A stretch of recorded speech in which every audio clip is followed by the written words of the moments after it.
નમસ્કાર મિત્રો, મારું નામ પરેશ છે. હું એક ખેડૂત છું અને એક નાનકડા ગામમાં રહું છું.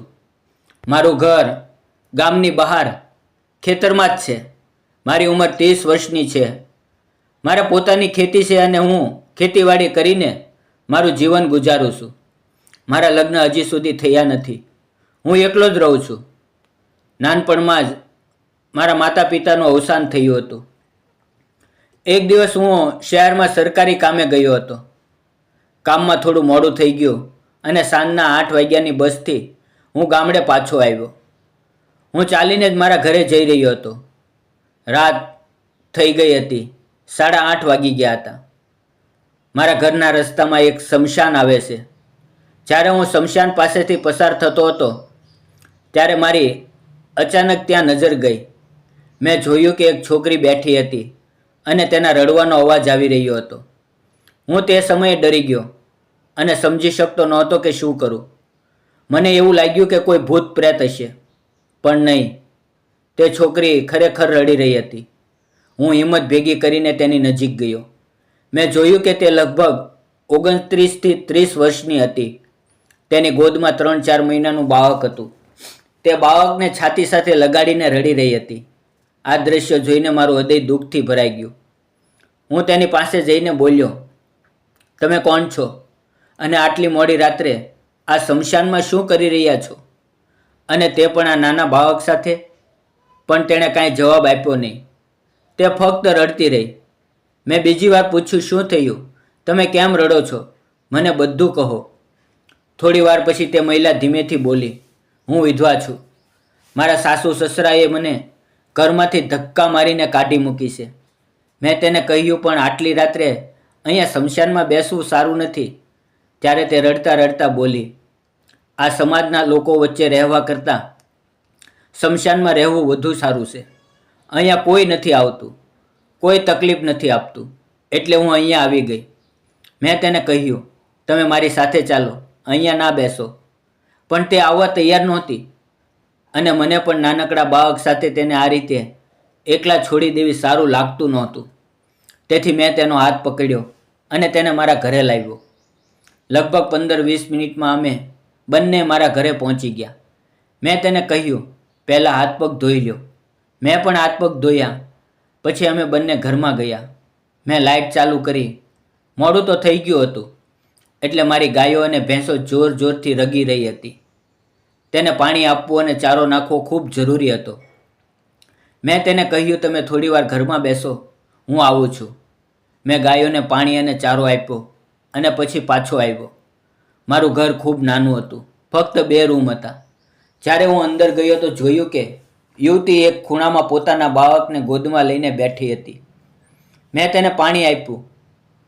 તેણે પાણી પીધું અને પોતાના બાળકને પણ પીવડાવ્યું. હજી હું શહેરમાંથી આવ્યો હતો, એટલે મેં ખાવાનું બનાવ્યું નહોતું. હું તરત જ રસોડામાં ગયો અને ખાવાનું બનાવવાનું શરૂ કર્યું.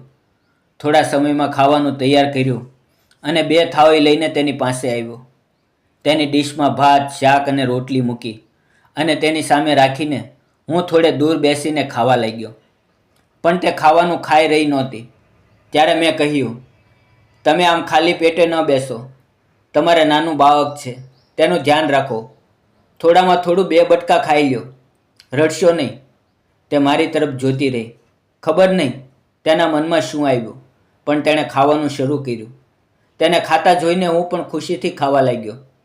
ભોજન પૂરું કર્યા પછી મેં તેના માટે એક ખૂણામાં ચટાઈ પાથરી, તેના પર ગોદડી નાખી અને ઓઢવા માટે ચાદર આપી. મેં તેને કહ્યું, "દરવાજો અંદરથી બરાબર બંધ કરી લેજો. હું સામેની ઝૂંપડીમાં સૂઈ જઈશ." તે કાંઈ બોલી નહીં. હું બહાર આવ્યો અને સામેની ઝૂંપડીમાં ગયો. તેની અંદર થોડી સાફ સફાઈ કરી અને હું ચટાઈ પાથરીને સૂઈ ગયો. પણ મારા મનમાં એક જ વિચાર આવતો હતો, આ મહિલા કોણ છે? આટલી મોડી રાત્રે સ્મશાનમાં એકલી કેમ હતી? તેના પર એવું તે કયું દુઃખ આવ્યું હશે? એવા વિચારો કરતાં કરતાં મને ક્યારે ઊંઘ આવી ગઈ ખબર ન પડી. સવારે જાગીને હું રૂમ તરફ ગયો. દરવાજો ખખડાવ્યો તો અંદરથી દરવાજો ખુલી ગયો. બાળક રમતું હતું અને મહિલા ઉઠી ગઈ હતી. હું અંદર ગયો અને રસોડામાં ચા મૂકી. તે મારી પાછળ આવીને બોલી, લાવો ચા હું બનાવું છું. પછી તેણે ચા બનાવી. ત્યાં સુધી હું બહાર આવીને બાળક સાથે રમવા લાગ્યો. તેની સાથે રમતા રમતા મને ખૂબ આનંદ થયો. થોડા સમય માટે મહિલા 2 કપ ચા લઈને આવી. હું બાળક પાસે બેઠો હતો. તે મારી સામે બેસી ગઈ. વારંવાર મારી તરફ જોઈ રહી હતી.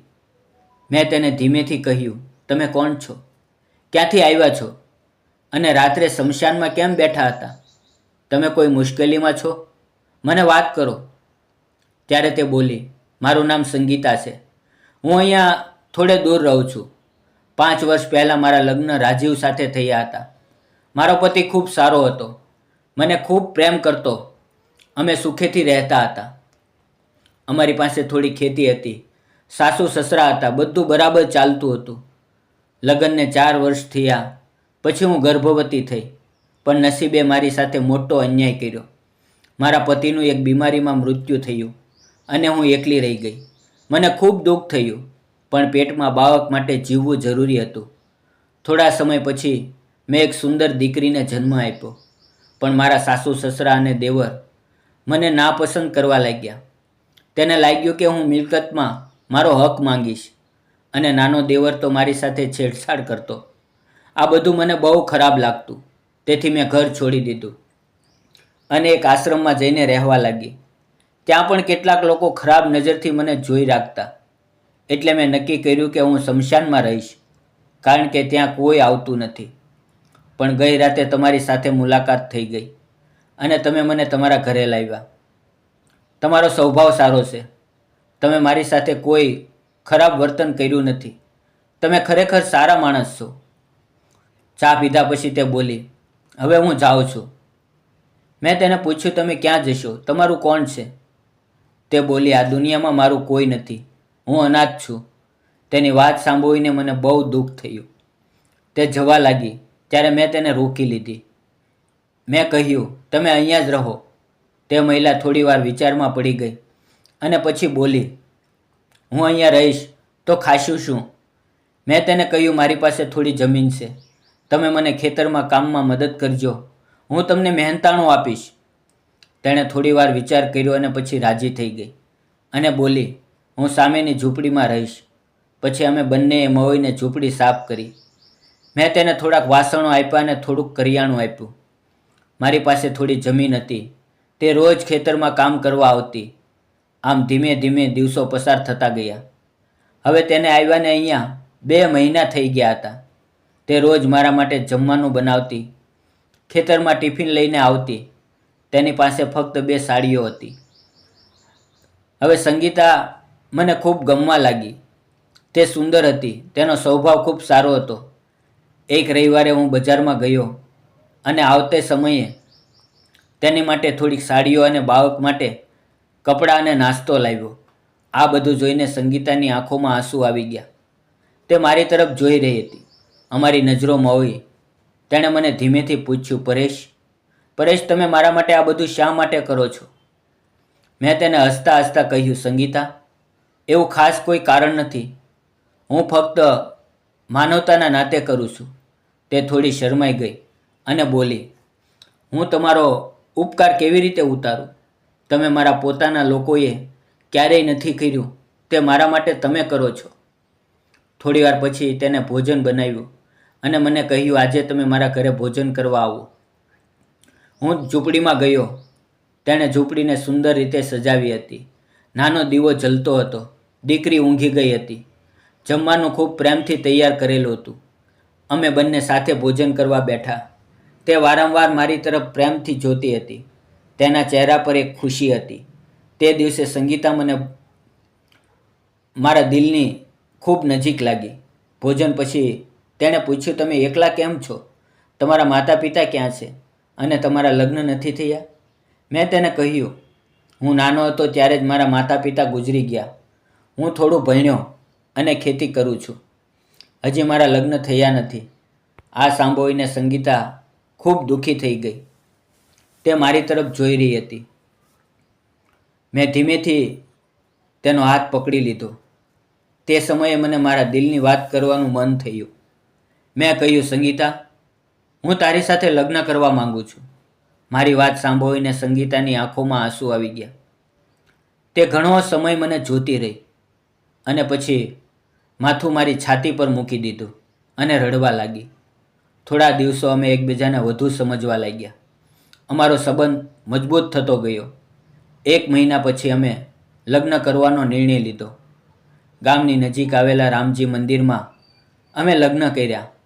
હવે અમે બંને ખુશીથી જીવન જીવવા લાગ્યા. અમારી નાની દીકરી પણ મોટી થવા લાગી. અમારા બંનેનું જીવન ખુશી અને સંતોષથી ભરાઈ ગયું. મિત્રો, તમને શું લાગે છે? મેં અને સંગીતાએ લગ્ન કર્યા એ સાચું કર્યું કે ખોટું? તમારા વિચાર કોમેન્ટમાં જરૂર જણાવજો. મિત્રો, જો દિલમાં સાચો પ્રેમ અને માનવતા હોય તો એ સંબંધ વધુ મજબૂત બને છે. માનવતાને પ્રેમ કરો અને એકબીજાને સમજો, કારણ કે અપનાપણું જ જીવન જીવવાની સાચી શક્તિ છે.